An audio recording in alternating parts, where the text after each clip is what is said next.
ఎలాంటి యాంటీబాడీస్ అనేటివి అంటే ప్రతిరక్షకాలు అనేటివి ఎలాంటివి ఉండవు ఫైట్ చేయడానికి.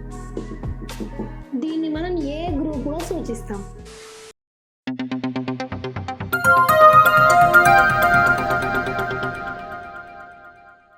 చేసుకోబోయే టాపిక్ వచ్చేసి బ్లడ్ గ్రూప్స్ గురించి. ఈ బ్లడ్ గ్రూప్స్ గురించి ప్రీవియస్గా ఒక వీడియో ఉంది మన దగ్గర, కొంచెం లైట్గా ఎక్స్ప్లెయిన్ చేశాను దాంట్లో. దీంట్లో ఏంటంటే ప్రొసీజర్ ఎలా చేస్తాం మనము అని తెలుసుకోబోతున్నాం. ఇలా ఎక్స్ప్లెయిన్ చేసేదానికంటే కూడా టైల్ పైన బ్లడ్ గ్రూప్ చేసుకుంటూ చెప్తే ఇంకా డీటెయిల్గా అర్థమవుతుంది. ఆ బ్లడ్ గ్రూప్ చేస్తూ టైల్ పైన రియల్ బ్లడ్తో మనం ప్రొసీజర్ చేస్తూ నెక్స్ట్ తర్వాత వీడియోలో చూద్దాం అలా చేయడము. ఇప్పుడైతే ప్రొసీజర్ మనము బుక్లో ఎలా అయితే ఉంటుందో దాన్ని ఎక్స్ప్లెయిన్ అయితే చేస్తాను చూడండి. ఇప్పుడు మనము బ్లడ్ గ్రూప్స్ ఏ విధంగా క్లాసిఫై చేశారు అని అంటే, కార్ల్ ల్యాండ్స్టీనర్ అనే ఒక శాస్త్రవేత్త బ్లడ్ గ్రూప్స్ని డివైడ్ చేయడం అయితే కనిపెట్టడం జరిగింది. ఈ బ్లడ్ గ్రూప్స్ ప్రతి ఒక్కరు మానవాళి మొత్తానికి బ్లడ్ గ్రూప్స్ ఒకటే ఉండదు. ఒక 4 గ్రూప్స్ ఉంటాయి. దాంట్లో 4 గ్రూప్స్లో మళ్ళీ సపరేట్గా గ్రూప్స్ అనేటివి A positive, negative, B positive, negative అలా ఉంటాయని కనిపెట్టడం అయితే జరిగింది. అయితే ఆ టైంలో ఆ బ్లడ్ గ్రూప్స్ కనిపెట్టడానికంటే ముందు బ్లడ్ ట్రాన్స్ఫ్యూషన్ చేసేటప్పుడు చాలామంది పేషెంట్స్ చనిపోయే పరిస్థితులు ఉండేవి. అయితే ఎందుకు ఇంతమంది చనిపోతున్నారు అని కార్ల్ ల్యాండ్స్టీనర్ బ్లడ్ పైన అధ్యయనం చేసి ఆర్బీసీ సెల్స్ పైన అధ్యయనం చేస్తే అతను ఒక కొత్త విషయాన్ని కనిపెట్టాడు. ఏంటి అంటే ఆర్బీసీ పైన ఒక రకమైన యాంటీజెన్స్ అనేటివి ఉన్నాయి. అలా ప్రతి ఒక్కరికి సేమ్ యాంటీజెన్స్ అనేటివి ఉండవు కాబట్టి వేరే వాళ్ళ బ్లడ్ ఎక్కించినప్పుడు వాళ్ళకి రియాక్షన్ జరిగి వాళ్ళు చనిపోతున్నారని కనుగొని 4 టైప్స్ ఆఫ్ బ్లడ్ గ్రూప్స్ అనేటివి కనిపెట్టాడు. సో అవి ఏంటి, మొత్తం ప్రపంచం అందరికీ 4 టైప్స్ ఆఫ్ బ్లడ్ గ్రూప్స్ మాత్రమే ఉంటాయా అని అంటే, ఇంకా ఇవి కాకుండా ఒక 3 వేరే బ్లడ్ గ్రూప్స్ కూడా ఉంటాయి. అవి ఏంటంటే ఉదాహరణకు బాంబే బ్లడ్ గ్రూప్ లాంటివి. అవి చాలా రేర్ కండిషన్లో ఎక్కడో ఒక దగ్గర అలాంటి బ్లడ్ గ్రూప్ ఉంటాయి. కానీ మొత్తం మనుషులకు వచ్చేసి 4 బ్లడ్ గ్రూప్స్ మాత్రమే ఉంటాయి. అవి ఏంటి అని అంటే ఏ, బి,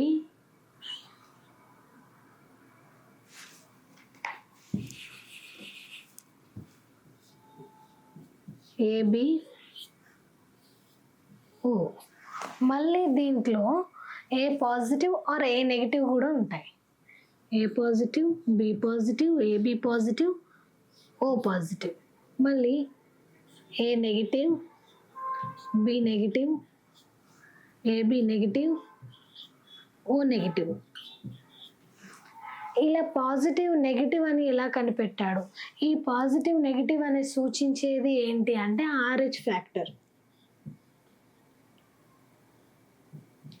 ఈ RH అనేది పాజిటివ్ ఆర్ నెగిటివ్ అనేది సూచిస్తుంది. ఎందుకంటే రీసెస్ అననే కోతిలో ఒక రకమైన యాంటీజెన్స్ని కనిపెట్టడం జరిగింది. ఆ కోతిలో ఒక రకమైన యాంటీజెన్స్ అనేటివి ఉన్నాయి కాబట్టి అవి మనుషులలో కూడా ఉన్నాయా అని మళ్ళీ ఒకసారి రీసెర్చ్ చేసి మనుషులలో కూడా ఈ RH అనేది యాంటీజెన్ ఉన్నట్లయితే వాళ్ళకి పాజిటివ్ అనే బ్లడ్ గ్రూప్ అనేది వస్తుంది. సో పాజిటివ్ ఉన్న వాళ్ళందరికీ కూడా RH అనేది కూడా ఉంటుంది. అంటే ఉదాహరణకి చెప్పాలి అంటే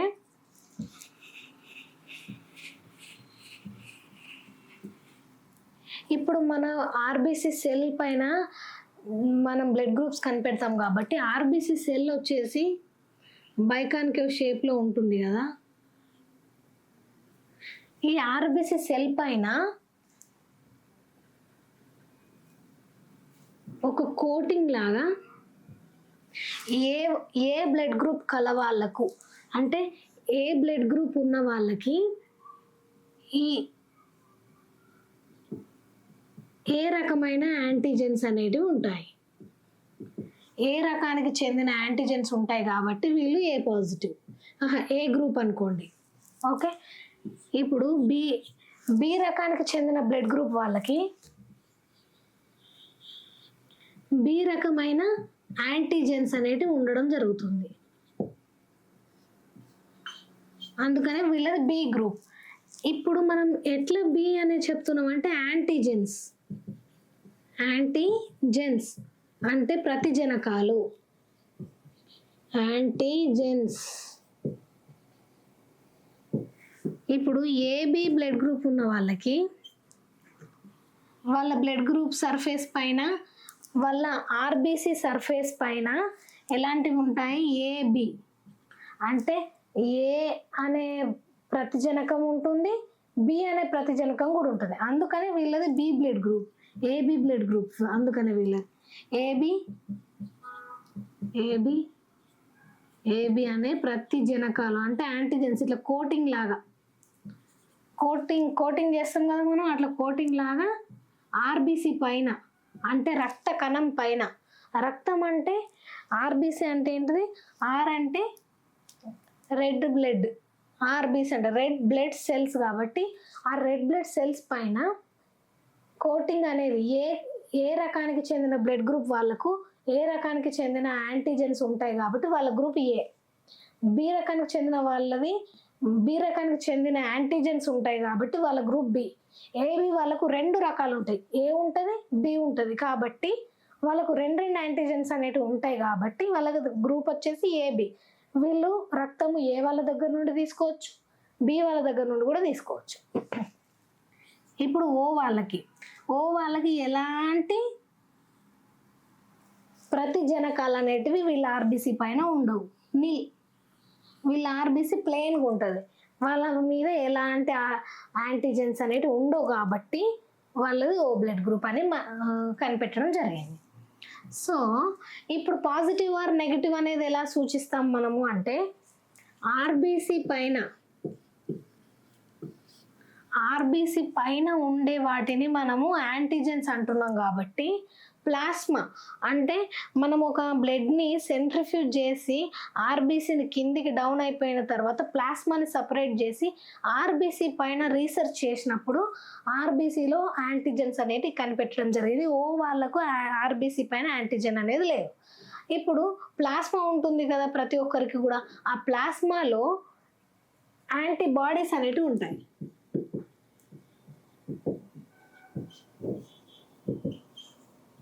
ప్లాస్మాలో యాంటీబాడీస్ ఉంటాయి. మన బ్లడ్లో దాదాపు ఒక 60% ప్లాస్మానే ఉంటుంది కదా, ఆ ప్లాస్మాలో యాంటీబాడీస్ ఉంటాయి. అంటే ప్రతి రక్షకాలు మన శరీరంని రక్షించే, బయట నుండి ఇన్ఫెక్షన్స్ రాకుండా రక్షించేది ప్రతి రక్షకాలు. ఇప్పుడు ఏ గ్రూప్ ఉన్న వాళ్ళ ఆర్బీసీ పైన ఏ యాంటీజెన్ అనేది ఉంటుంది కాబట్టి వాళ్ళ గ్రూప్ ఏ. కాబట్టి వాళ్ళ ప్లాస్మాలో ఏ గ్రూప్ ఉంటుంది అని అంటే వాళ్ళ ప్లాస్మాలో రివర్స్ ఉంటుంది. వాళ్ళ ప్లాస్మాలో బి యాంటీబాడీస్ అనేటివి ఉంటాయి. ఇక్కడ యాంటీబాడీస్ గురించి చెప్తున్నా నేను. ఇక్కడ యాంటీజెన్స్ ఉన్నాయి ఆర్బీసీ పైన, ప్లాస్మా పైన బి యాంటీజెన్ అనేది ఉంటుంది. ఇప్పుడు బి బ్లడ్ గ్రూప్ ఉన్న వాళ్ళ ఆర్బీసీ పైన బి ఉంది కదా, ఇక్కడ యాంటీబాడీస్ వచ్చేసి ఏ ఉంటాయి. ఏబి బ్లడ్ గ్రూప్ ఉన్న వాళ్ళకి ఆర్బీసీ పైన ఏబి ఉన్నాయి కదా, వాళ్ళ యాంటీబాడీస్ పైన వాళ్ళ ప్లాస్మాలో ఎలాంటి యాంటీబాడీస్ అనేటివి అంటే ప్రతిరక్షకాలు అనేటివి ఎలాంటివి ఉండవు ఫైట్ చేయడానికి. సో ఓ బ్లడ్ గ్రూప్ ఉన్న వాళ్ళకి ఏ అండ్ బి యాంటీబాడీస్ అనేటివి ఉంటాయి. ఓకే, ఇక్కడ వరకు క్లియర్ కదా? అంటే ఇది ప్లాస్మాలో, ఇది ఆర్బీసీ పైన, ఇది ప్లాస్మాలో ఆర్బీసీ పైన. మనము బ్లడ్ ట్రాన్స్ఫ్యూషన్ జరిగేటప్పుడు ఓన్లీ ఆర్బీసీస్కే మనము బ్లడ్ ట్రాన్స్ఫ్యూషన్ చేయం కదా, హోల్ బాడీకి చేస్తాం. కాబట్టి ఈ యాంటీబాడీస్తోనే మనకు పని ఉంది, యాంటీజెన్స్తో కూడా పని ఉంది. మనము ఏ వాళ్ళకి బ్లడ్ ఎవరెవరు ఇవ్వచ్చు అంటే ఏ వాళ్ళు ఏబి వాళ్ళ దగ్గర నుండి తీసుకోవచ్చు, ఏ వాళ్ళ దగ్గర నుండి కూడా తీసుకోవచ్చు వీళ్ళు బ్లడ్ అనేది. ఎందుకు అనంటే వీళ్ళ దగ్గర ఈ యాంటీజెన్స్ ఏ ఉన్నాయి కాబట్టి తీసుకోవచ్చు. ఇక్కడ ఏబి దగ్గర కూడా ఏ ఉంది కాబట్టి ఇక్కడ తీసుకోవచ్చు. అండ్ యాంటీబాడీస్ కూడా ఇక్కడ బి ఉన్నాయి కాబట్టి ఎలాంటి రియాక్షన్ చెందదు కాబట్టి ఏబి వాళ్ళ దగ్గర నుండి మనం బ్లడ్ తీసుకోవచ్చు. అండ్ బి వాళ్ళ ఎక్కడ నుండి తీసుకోవచ్చు అంటే బి వాళ్ళ దగ్గర నుండి తీసుకోవచ్చు, అండ్ ఏబి వాళ్ళ దగ్గర నుండి కూడా తీసుకోవచ్చు. ఎందుకంటే యాంటీజెన్స్ అనేటివి ఏ ఉన్నాయి అండ్ బి యాంటీబాడీస్ కూడా ఉన్నాయి కాబట్టి వాళ్ళకి ఎలాంటి ఇన్ఫెక్షన్ కానీ అలాంటివి జరగవు కాబట్టి తీసుకోవచ్చు. ఇప్పుడు ఏబి వాళ్ళు ఎలా ఇవ్వచ్చు అని అంటే, ఏబి వాళ్ళు ఏ వాళ్ళ దగ్గర నుండి తీసుకోవచ్చు బ్లడ్, బి వాళ్ళ దగ్గర నుండి కూడా తీసుకోవచ్చు. అండ్ ఓ వాళ్ళు ఏంటంటే విశ్వదాత, వీళ్ళందరికీ ఇవ్వచ్చు బ్లడ్. ఎవరి దగ్గర నుండి తీసుకోవడానికి మాత్రం వీళ్ళకు ఉండదు. అందుకనే వీళ్ళు విశ్వదాత అంటారు, ఏబి వాళ్ళు విశ్వగ్రహీత అని అనడం జరుగుతుంది. అయితే ఇప్పుడు ఈ టెస్ట్ ప్రొసీజర్ ఎలా చేస్తాము అని తెలుసుకుందాం. ఈ టెస్ట్ చేయడానికి మనకు కావాల్సిన ఎక్విప్మెంట్స్ ఏంటి అంటే ఒక టైల్ అవసరం and blood grouping kit,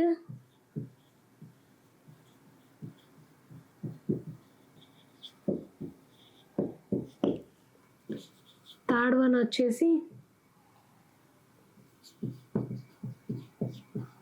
strips, fourth one వచ్చేసి blood grouping kit, strips, tile, blood.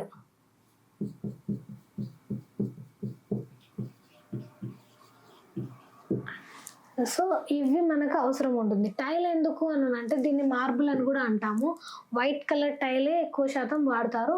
లేకపోతే బ్లడ్ గ్రూపింగ్ కిట్లో ఒక స్లైడ్ వస్తుంది, అది కూడా మనం యూజ్ చేసుకోవచ్చు. బ్లడ్ గ్రూపింగ్ కిట్లో త్రీ రియేజెంట్స్ అనేది ఉంటాయి.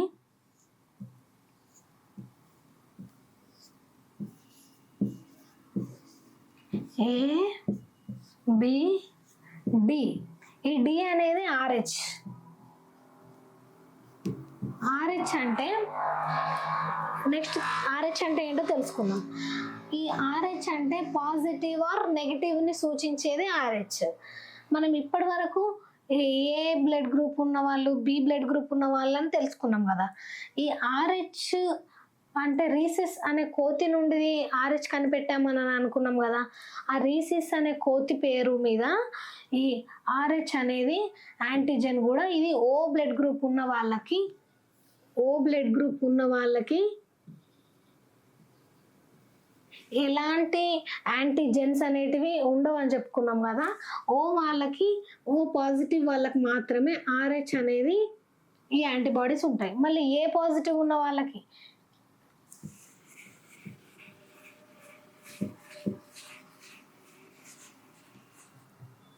ఇప్పుడు A positive, B positive, AB positive, O positive. ఈ పాజిటివ్ గ్రూప్ వాళ్ళకి మాత్రమే RH ఉంటుంది. ఎందుకంటే RH అనేది పాజిటివ్ ఆర్ నెగిటివ్ సూచిస్తుంది కాబట్టి. ఇప్పుడు మనం ఏ వాళ్ళకు ఏ అనే యాంటీజెన్స్ ఉంటాయని చెప్పుకున్నాం కదా. ఏబి వాళ్ళకు ఏ అండ్ బి యాంటీజెన్స్ ఉన్నాయని చెప్పుకున్నాం కదా. ఓ వాళ్ళకి RH అనే యాంటీజెన్ ఉంటుంది. ఈ ఏ పాజిటివ్ వాళ్ళకు ఏ యాంటీజెన్ కాకుండా RH అనే యాంటీజెన్ కూడా ఉంటుంది. బి పాజిటివ్ వాళ్ళకు బి కాకుండా RH అనే యాంటీజెన్ కూడా ఉంటుంది. అంటే రెండు ఉంటాయి. ఏబి వాళ్ళకు ఏ ఉంటుంది, బి ఉంటుంది, RH కూడా ఉంటుంది యాంటీజెన్. ఓ వాళ్ళకి ఓన్లీ RH ఒకటే ఉంటుంది, అంటే పాజిటివ్ ఆర్ నెగిటివ్. సో ఇప్పుడు మనం టెస్ట్ చేసేటప్పుడు టైల్లో ఆల్రెడీ సూచించినట్లుగా టైల్ మనం తీసుకున్నట్లయితే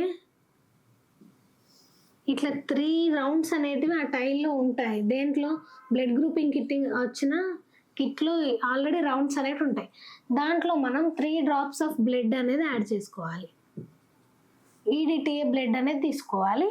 3 drops ఆఫ్ బ్లడ్ యాడ్ చేసుకొని యాంటీసిరా, ఇప్పుడు వీళ్ళ గ్రూప్ ఏంటో మనకు తెలియదు కానీ యాంటీసిరాలు మనకు తెలుసు.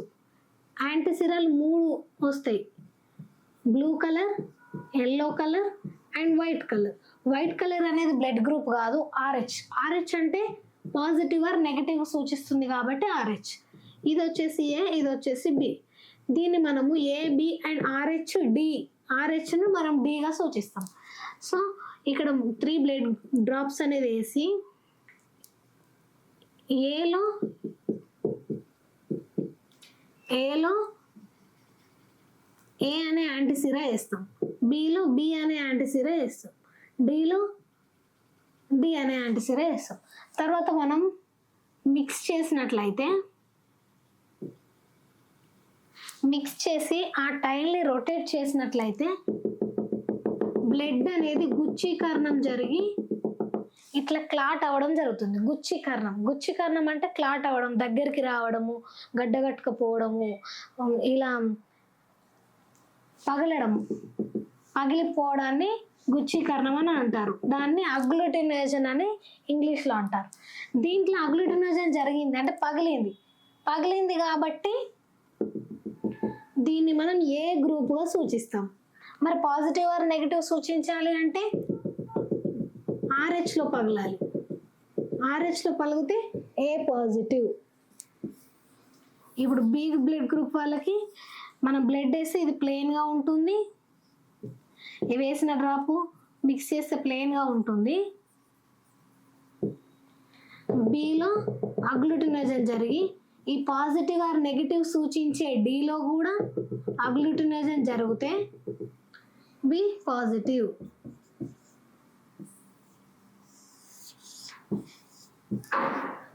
ఇప్పుడు ఏబి పాజిటివ్ అంటే ఏలో అగ్లూటినేషన్ జరిగి బిలో అగ్లూటినేషన్ జరిగి ఆర్హెచ్ అంటే పాజిటివ్ ఆర్ నెగిటివ్గా సూచించే దాంట్లో కూడా అగ్లూటినేషన్ జరిగితే ఏబి పాజిటివ్.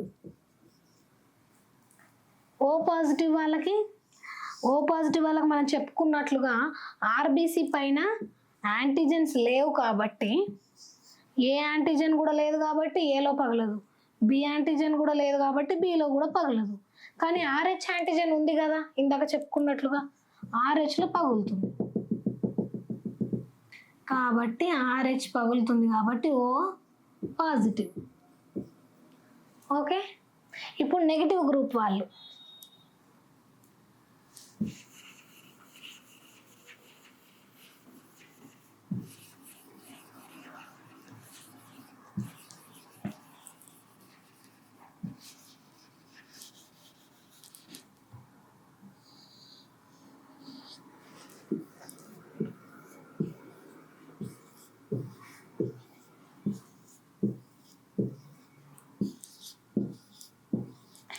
నెగిటివ్ గ్రూప్ వాళ్ళకి ఏలో అగ్లూటినేషన్ జరుగుతుంది.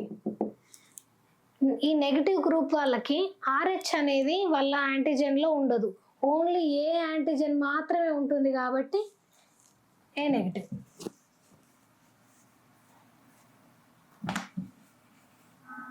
ఏ యాంటీజెన్ మాత్రమే ఉంటుంది కాబట్టి ఏ నెగిటివ్. వాళ్ళ దాంట్లో ఆర్హెచ్ అనే యాంటీజెన్ అనేది ఉండదు.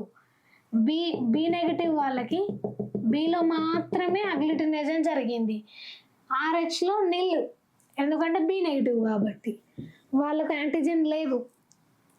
ఏబి వాళ్ళకి ఏలో పగులుతుంది, బిలో పగులుతుంది, యాంటీజెన్ వాళ్ళ దగ్గర లేదు, ఆర్హెచ్ యాంటీజెన్ లేదు కాబట్టి ఆర్హెచ్ నిల్ నెగిటివ్. ఇక్కడ వచ్చేసి ఓ దేంట్లో కూడా అన్నిట్లలో దేంట్లో పగలదు, బ్లడ్ వేసినట్టుగా అలా రొటేట్ అవుతూనే ఉంటుంది కానీ పగలదు కాబట్టి ఓ నెగిటివ్. అయితే వీళ్ళ దగ్గర ఏంటి అంటే వీళ్ళు ఎందుకు విశ్వదాత అయిపోయిండ్రు అని అంటే వీళ్ళ ప్లాస్మాలో ఎదుర్కోవడానికి ప్లాస్మాలో యాంటీబాడీస్ లేవు, ఆర్బీసీ పైన ఎలాంటి యాంటీజెన్స్ కూడా లేవు. వాళ్ళ గుచ్చీకరణం జరగాలి, వేరే పేషెంట్స్కి వీళ్ళ బ్లడ్ ఇస్తే ఏదైనా ఇన్ఫెక్షన్ జరగాలి, ఫైట్ చేయాలి అని అనుకుంటే వీళ్ళ బ్లడ్లో ఎలాంటి యాంటీజెన్స్ లేవు, ఎలాంటి యాంటీబాడీస్ కూడా లేవు. అందుకని వీళ్ళు ఓ నెగిటివ్ వాళ్ళు విశ్వదాత, ఎవరికైనా ఇవ్వచ్చు, వాళ్ళ దగ్గర ఎలాంటివి లేవు కాబట్టి.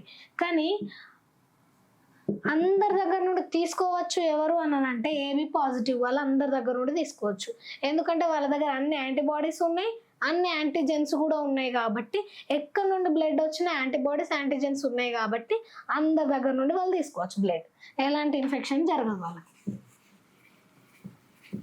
ఇన్ఫెక్షన్ జరగదు. కొన్ని సందర్భాలల్లో బ్లడ్ ట్రాన్స్ఫ్యూషన్లో చనిపోవడం జరుగుతుంది. ఎందుకు అని అంటే ఒకరి బ్లడ్ ఒకరికి ఎక్కేయడం ద్వారా. అందుకని ఇన్ని గ్రూప్స్ పాజిటివ్స్ ఆర్ నెగిటివ్స్ సూచించుకొని పాజిటివ్ వాళ్ళకి, నెగిటివ్ వాళ్ళకి బ్లడ్ ట్రాన్స్ఫ్యూషన్ అనేది జరగాలి. అండ్ మనము ఈ టైల్ని ఖచ్చితంగా 1 minute రొటేట్ చేయాలి. ఇలా మనము బ్లడ్ గ్రూప్స్ చేసినప్పుడు ఖచ్చితంగా టైల్ని 1 minute రొటేట్ చేయాలి. 1 minute ముందే బ్లడ్ ఏ గ్రూప్ అనేది మనకు ఐడెంటిఫై అయిపోతుంది. కానీ రూల్స్ ప్రకారంగా మనం 1 minute రొటేట్ చేయాలి. 1 minute రొటేట్ చేసి ఆ బ్లడ్ గ్రూప్ ఏందో కనిపెట్టి ఆ తర్వాత రిపోర్ట్ ఇవ్వాలి. కొన్నిసార్లు అగ్గ్లూటినేషన్ అవుతుంది, కానీ అంత క్లారిటీ కనిపించకపోతే ఆ బ్లడ్ని మనము స్లైడ్ పైన వేసుకొని మైక్రోస్కోప్లో చూసి కూడా రిపోర్ట్ ఇవ్వచ్చు. అండ్ ఈ బ్లడ్ గ్రూప్స్ కనిపెట్టినందుకు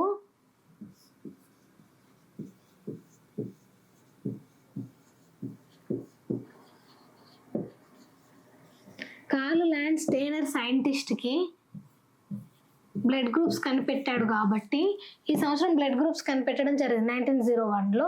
అతనికి బ్లడ్ గ్రూప్స్ కనిపెట్టినందుకు నోబెల్ ప్రైజ్ కూడా రావడం జరిగింది. అండ్ అతని బర్త్డే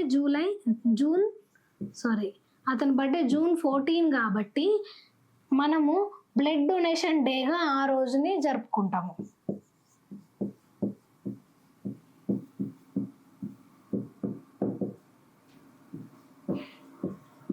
జూలై 14న అతని బర్త్డే సందర్భంగా బ్లడ్ డొనేషన్ డేగా జరుపుకుంటాం. కార్ల్ ల్యాండ్ స్టీనర్ బ్లడ్ గ్రూప్ని కనిపెట్టాడు. ఇది వెరీ ఇంపార్టెంట్ క్వశ్చన్ 1901లో. ఇది ఈరోజు బ్లడ్ గ్రూప్ టాపిక్. ఇంకా వేరే క్లాసెస్తో మీ ముందుకు వస్తాను. Thank you for watching medical MediaTek channel.